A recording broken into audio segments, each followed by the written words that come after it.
Alors les amis, et bienvenue sur cette vidéo. Alors comme je l'ai dit dans le titre de la vidéo, aujourd'hui nous allons parler du MK23 SOCOM de chez Saigo Défense. Petite info, c'est une réplique qui est très appréciée des snipers pour son efficacité et sa discrétion. Mais je vous en dis pas plus et je vous laisse découvrir cette réplique tout au long de la vidéo.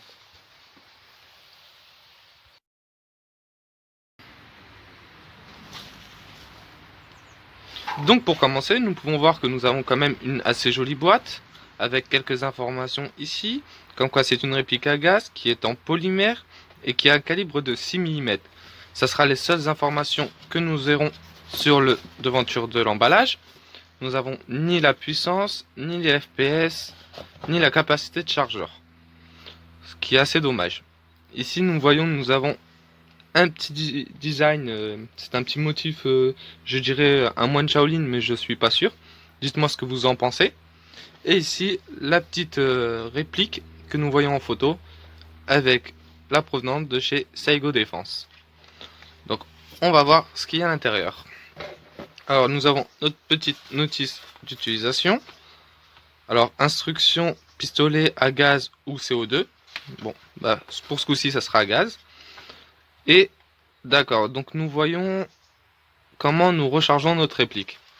Et c'est vraiment les seules informations que nous avons, avec les précautions, mais on n'a vraiment pas plus.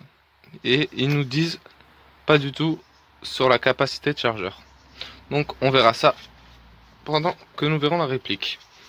Alors, nous voyons que nous avons notre réplique ici, qui est une réplique en polymère, je le rappelle, avec une puissance max de 1 joule. Nous le voyons là. Nous avons ici notre silencieux que nous fixerons à notre réplique, le chargeur à gaz que nous verrons par la suite, et nous avons des petites billes en plastique, mais bon, je vais pas les utiliser, je préfère les billes biodégradables. Donc nous allons voir la réplique d'un peu plus près, voir un peu ses caractéristiques, et on fera une phase test. Donc comme nous avons pu le voir, c'était une réplique qui était en polymère. Elle pèse 770 grammes et a une puissance max de 1 joule, soit 298 fps sans le silencieux et 390 fps avec son silencieux. C'est un silencieux en plastique avec un pas de vis de diamètre 16 mm. Nous pouvons voir qu'il a une culasse mobile et un up-up ajustable que je vous montrerai par la suite. Donc nous voyons ici que nous avons un chargeur en métal qui a une capacité de 23 billes et qui se recharge à gaz. Nous avons une valve de décompression ici à l'arrière du chargeur. Le chargeur s'enlève grâce aux deux petites languettes à l'extrémité de la gâchette. Nous les abaissons et le chargeur descend tout seul. Nous avons ici la petite sécurité que vous voyez au niveau de la languette. Une fois la languette rabaissée, la sécurité ne sera pas activée. Une fois la languette relevée, la sécurité est activée. Nous avons aussi une double sécurité ici au niveau du marteau. Vous voyez, une fois le marteau vers le haut, nous pouvons essayer de remonter ici la sécurité, elle ne bougera pas. Une fois le marteau rabaissé, cette sécurité s'enclenchera. C'est une sécurité ambidex, on la retrouvera des deux côtés. Au niveau des marquages, on n'a aucun marquage officiel. On a seulement ici, vous voyez, le marquage de Saigo Défense. Et là, un numéro de série. Alors, est-ce qu'il est unique ou pas? Je ne sais pas. On n'a aucune information à ce niveau-là.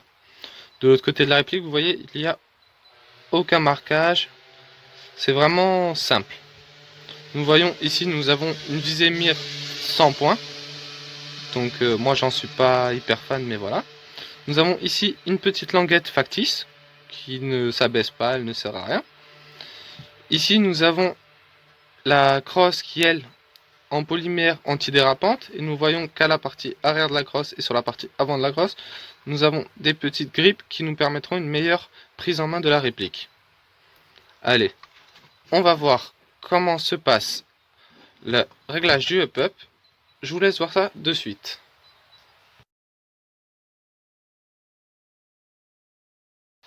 Alors pour pouvoir régler notre up-up, il va nous falloir un petit outil. un petit poinçon, une petite pointe, ce que vous savez. Alors, on va retourner la réplique. Et vous voyez, moi ça a déjà été utilisé, hein, vous voyez. Donc on va la reculer jusqu'à qu'on sente qu'elle s'arrête toute seule, sans forcer. À ce moment-là, on va devoir prendre une petite pointe et forcer à ce niveau-là, sans que trop forcer. Vous voyez, hop là. Une fois que c'est sorti, on va avancer notre culasse. Hop, voilà. Bon, je tirais un peu fort, mais vous voyez. Ici, et vous voyez, ici nous avons la petite molette qui va nous permettre de régler notre système.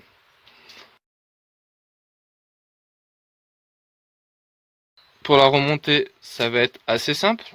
Nous allons voir ici, vous voyez, à ce niveau, que je dise pas de bêtises, c'est pas celui-là, c'est ici, à ce niveau-là, vous allez voir, il y a les petits traçages qui vont rentrer dedans, des petits trails.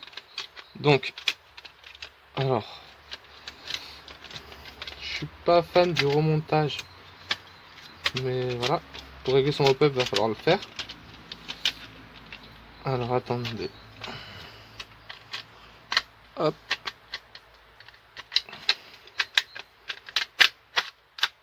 Voilà. Alors là, on la remet au même niveau où elle était au début. Vous voyez, comme elle était au début. Et on replace la petite grippe dans le bon sens. Ça serait mieux. Hop. De l'autre côté, on voit qu'on est bien la petite languette dans le petit trou. Et on enfonce. Et voilà. Normalement, la réplique est bonne à utilisation. Et voilà. On a réglé notre système.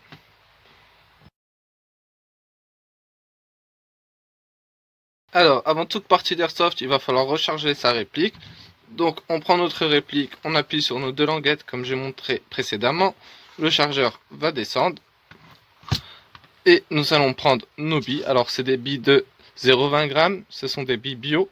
Parce que nous jouons en extérieur. Et vous voyez, elles vont s'enfiler une à une par le haut. Il va falloir descendre la petite languette. Et attention de ne pas la relâcher. Parce que si vous relâchez la languette, il risque d'y avoir des billes qui risquent de s'envoler par le trou. Donc vous allez voir, les billes se mettent en croisillon. Hop. Alors voilà, nous avons un croisillon presque parfait. Voilà, nous avons un croisillon parfait. Nous allons continuer à mettre nos billes et les placer au fur et à mesure. Vous voyez, c'est assez rapide au niveau des billes pour pouvoir les mettre. C'est pas compliqué. Et ça serait même peut-être plus simple avec un bébé loader. Malheureusement, j'en ai pas actuellement pour pouvoir l'utiliser. Et vous voyez, ça se remplit assez rapidement. Hop. Donc une fois que on aura mis toutes nos billes dans notre réplique, nous allons utiliser notre bouteille de gaz pour recharger la réplique.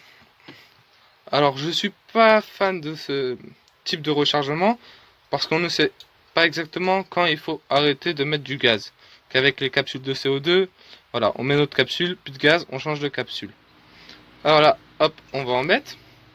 Donc comme je vous ai dit, on ne peut pas savoir exactement combien de temps en mettre, donc je ne vais pas en mettre longtemps, juste histoire de vous la présenter.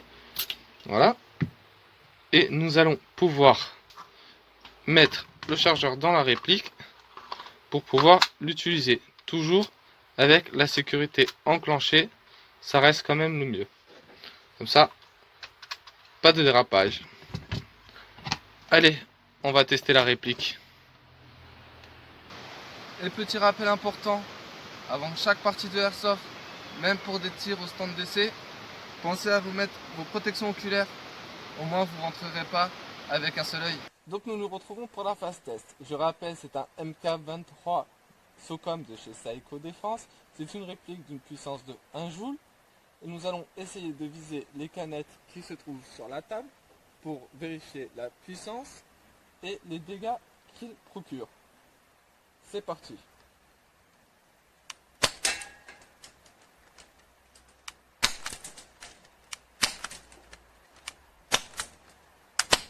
nous allons essayer la réplique avec son silencieux, qui devrait améliorer la précision.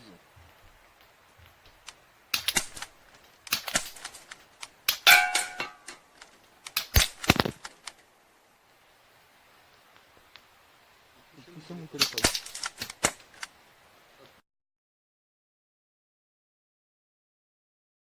Désolé, petite erreur. J'ai malheureusement tiré sur le téléphone, ce qui a fait que vous n'avez pas pu voir la suite, mais j'ai arrêté. Donc nous avons quand même pu voir que voilà, cette canette, il me semble, a été touchée grâce au silencieux. Et nous voyons aucun dégât sur la réplique. Aucun dégât sur la canette, excusez-moi. Et si, ici, en bas, excusez-moi, il y a une petite bosse, on la sent à peine. Et la deuxième qui elle a été touchée par la réplique sans le silencieux, on voit qu'il y a quand même un plus gros impact. Donc voilà, vous en jugez ce que vous en voulez. Pour moi, c'est pas le top des répliques, mais bon, ça reste une réplique pratique pour jouer entre amis. N'hésitez pas à vous abonner et à laisser un pouce bleu sur la chaîne.